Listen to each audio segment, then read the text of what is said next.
우선 수학은 5가지 영역을 나뉘는데 저학년에서는 아무래도 이 연산 능력이 가장 중요하고 핵심이라고 봅니다. 우선 내용이 많아졌죠. 위아래에 많아졌고 색칠된 부분도 많아졌습니다. 안녕하세요, 학급 구성원 여러분. 담임교사 안쌤입니다. 5월달 행복한 하루하루 보내고 있으신가요? 오늘은 또 어버이날입니다. 세상의 모든 어머니, 아버님들 존경합니다. 지난번에 아이들에게 보여주면 좋은 영화들을 준비했었는데 아무래도 학교나 학업에 관한 얘기가 아니다 보니까 관심이 많이 저조하시더라고요. 그래서 우리 부모님께서 가장 궁금해하실 것은 무엇일까? 어떤 것을 알려드리면 좋을까 고민을 하고 고민하다가 제가 지지난주쯤에 선생님들 대상으로 강의를 한 적이 있습니다. 수학 학업 격차라고 해서 학생들이 언제 그리고 학년별로 어떤 부분을 가장 어려워하고 어떤 부분이 마의 구간이고 그 부분을 통과하지 못하면 이 학습 결손이 발생하는지 선생님들께서 이 부분을 학습 지도할 때 어떻게 지도하면 좋겠다 이런 부분을 말씀드렸는데 이를 가정에서 적용하는 방법으로 조금 변형시켜서 안내해 드리도록 하겠습니다. 결국 학생들의 학습 지도는 학교와 가정이 연계되었을 때 가장 큰 효과를 발휘한다고 보니까 우리 아이가 과연 어려워하지 않는지를 꼼꼼하게 확인해 주시기 바랍니다. 그럼 학년 군별로 알아보기 전에 학업 격차가 발생하는 이유에 대해서 간단히 언급을 드리고 시작하겠습니다. 제가 항상 말씀을 드리는데 학업 격차는 학습 결손이 쌓이기 때문이라고 말씀을 드렸습니다. 물론 그 외에도 다양한 요소들이 굉장히 많겠지만 우선 학습적으로 따졌을 때에는 학습 결손이 조그마했던 것이 조금씩 커지기 때문에 이런 학업 격차가 이어진다고 말씀을 드리고요. 두 번째로는 새로운 내용에 대한 낯섦, 그 다음 어려움이라고 봅니다. 이 첫 번째 기준은 이전 내용을 모르기 때문에 새로운 내용을 모른다 이것이고요. 두 번째 말씀드린 것은 이전 내용을 알지라도 새로운 개념이나 새로운 사건들이 등장했을 때 그 자체가 생소하고 낯설기 때문이라고 생각을 합니다. 그래서 크게 이 두 가지로 인해서 학업 격차가 발생하고 이 상태에서 새로운 학기, 새로운 학년으로 가다 보니까 이 부분들이 계속 누적되다 보니까 격차가 벌어지고 학생들이 힘들어하지 않을까라고 항상 생각을 하고 있습니다. 그럼 본격적으로 학년 분별 시작할 텐데 해당 학년을 꼭 참고해 주시고 이왕이면 다음 학년까지 확인해 주신 것이 훨씬 더 우리 자녀에게 도움이 될 수 있을 거라 생각을 합니다. 저학년은 우선 학교에 입학하는 시기이고 생각보다 많이 배우는 내용이 없습니다. 그래서 1학년 친구들은 학교에 대해서 학습에 대한 부담감이 많이 없이 친구 관계나 학교 적응에 대한 걱정이 더 큰 시기라고 볼 수 있습니다. 하지만 보이지 않는 발생은 2학년 때부터 사실 조금씩 보이긴 합니다. 교사 눈에는 살짝 보일 수도 있겠지만 학교에서는 굳이 저학년 대상으로 평가를 많이 보지 않기 때문에 가정에서는 느낄 수 없는 부분이 많을 거라 생각합니다. 그럼 저학년에서 특히나 어려운 부분이 어떤 것인지 살펴보도록 하겠습니다. 우선 수학은 5가지 영역을 나뉘는데 저학년에서는 아무래도 이 연산 능력이 가장 중요하고 핵심이라고 봅니다. 그 중에서 10의 자리, 100의 자리를 넘어서서 1000의 자리까지를 배우고요. 그 다음에 이제 곱셈을 배웁니다. 학생들이 10의 자리, 100의 자리, 그리고 기본적인 덧셈과 뺄셈은 학교 입학하기 전부터 어린이집이나 유치원 그리고 가정에서 너무 많이 지도해 주시기 때문에 큰 어려움이 없습니다. 물론 조금씩의 차이는 있긴 합니다. 그런데 곱셈으로 넘어가는 순간 아이들이 조금씩 속도의 차이가 나기 시작하고요. 그 다음에 특정 부분에서는 시각과 시간, 어떻게 시간을 볼 수 있는지 시계를 읽는 방법과 길이 부분에서 조금씩 헤매는 친구들도 발생합니다. 나머지 부분은 사실 큰 내용이 없고 이 평면 도형은 결국 중학년이 되어서 정확한 이름을 배우기 때문에 1, 2학년 때에는 연산 부분과 측정 부분을 우리 아이가 해당 단원을 잘 알고 있는지 정확하게 알고 있는지를 확인해 줄 필요가 있습니다. 예를 들어서 아까 눈에 보이지 않는 부분이라고 말씀을 드렸는데 해결 방안을 위해서 제가 연산 연습 옆에 암산이라고 적어 두었습니다. 이것이 고학년 되었을 때 제대로 계산하지 않고 암산하면서 계산 실수를 하는 부분 친구들이 많은데 이런 암산이 아니라 덧셈도 마찬가지고 곱셈으로 했을 때 손가락을 이용해야지만 문제를 풀 수 있는 2학년 학생들이 있습니다. 1학년도 마찬가지고요.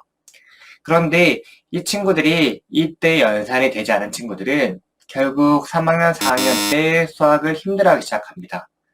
곱셈은 정말 끊임없이 나오는데 손으로 하나씩 하다 보면 정말 오래 걸리거든요. 아이들이 이 연산을 귀찮아하고 힘들어하는 걸 알고 있습니다.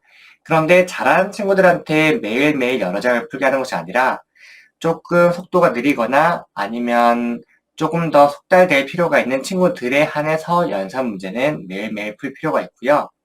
왜냐하면 제가 중학년이나 고학년을 많이 했지만 학생들이 수학에서 가장 어려워하는 부분이 결국엔 연산이었습니다.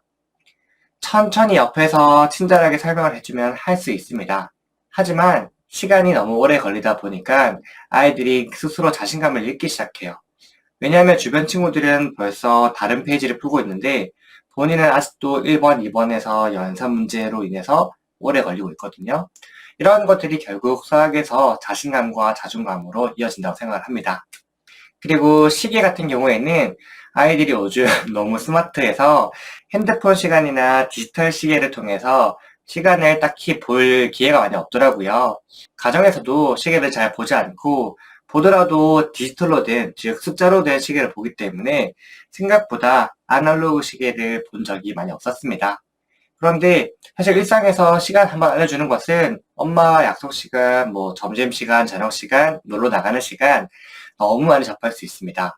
이렇듯 1학년, 2학년 때에는 연산을 제외한 다른 측정이나 규칙이나 이런 것들은 일상에서 아이들이 쉽게 접할 수 있도록 해주신다면 우리 아이들이 자신감을 갖고 올라갈 수 있을 거라 생각을 합니다. 네, 이어서 중학년과 고학년 하기 전에 좋아요와 구독 한 번씩 눌러주시면 큰 힘이 될 것 같습니다. 중학년입니다. 제가 3년 전부터 항상 말씀을 드리는데 중학년은 과목이 많아집니다. 영어도 새로 생기고 사회, 과학 등 새롭게 접하는 과목들이 정말 많아집니다. 당연히 학습 내용도 많아지다 보니까 아이들의 학습 결손이 발생하기 시작합니다.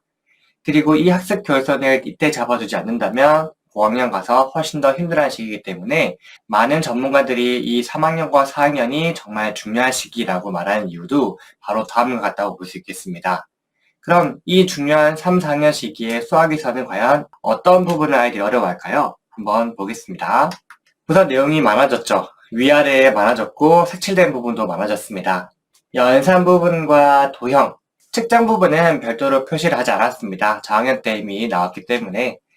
우선 수어 연산에서는 첫 번째 기준에 따르면 4자리 수를 저학년 때 배웠는데 글을 제대로 모른다면 당연히 5자리 이상, 만, 억, 조까지 가는데 이것에 대해서 굉장히 어려워합니다. 그런데 표시는 따로 하지 않았고요.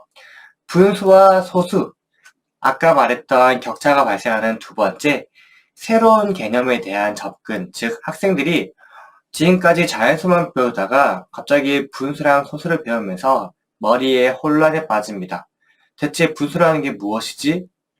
그래도 학교 선생님의 수업에 따라서 그리고 다른 도움을 받아서 분수와 소수에 대해서 개념을 어느 정도 이해했지만 이제 그 분수와 소수의 덧셈과 뺄셈이 이어집니다. 결국 1, 2학년 때 제가 보이지 않는 차이라고 했던 이 연산 속도가 3, 4학년 때는 눈에 확 드러나기 시작합니다. 덧셈과 뺄셈 같은 경우를 잘하는 친구들도 새로운 개념인 분수와 소수가 나오면 이렇게 접목시키면 본인이 알고 있던 내용과 완전히 틀어지기 때문에 잘하던 아이들도 갑자기 어려워지는 경우가 이런 수화 연산 영역이라고 보시면 되겠습니다. 그래서 제가 안쌤의 온라인 학습 채널에도 분수 영상을 가장 먼저 올린 이유도 분수 다음에 소수가 나오기 때문에 이 분수를 잡아줘야 한다. 혹시 3학년, 4학년 학부모님들이 있으면 우리 아이들이 이 분수, 여러 가지 분수의 종류와 덧셈과 뺄셈 잘하고 있는지 꼼꼼하게 확인해 주실 필요가 있습니다.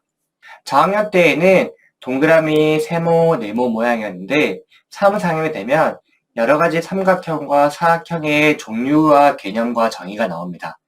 그런데 아이들이 하나씩 배울 땐 정말 잘해요. 왜냐하면 그날 딱 한 가지만 배우거든요. 예를 들면 직사각형 배우고 정사각형 배우고 하루에 하나씩만 배우기 때문에 아이들 스스로는 다 알고 있다고 생각을 해요. 그런데 이것이 2시간, 3시간 쌓이고 단원 마무리가 됐을 때 여러 가지 사각형을 동시에 알려주고 분류해보아라, 또는 이 사각형과 이 사각형의 차이를 말해보아라 라고 하면 아이들은 이 개념들이 다 합쳐져 있어요.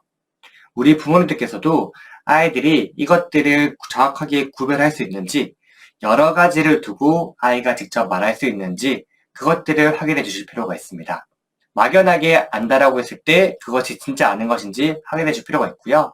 그 다음에 밀고 뒤집고 돌리는 것은, 이것은 고학년 할 때 어떻게 하면 되는지 조금 말씀을 드리도록 하겠습니다. 앞서서 말씀을 드렸지만 해결 방안은 새로운 개념에 대한 이해가 완벽해야 됩니다.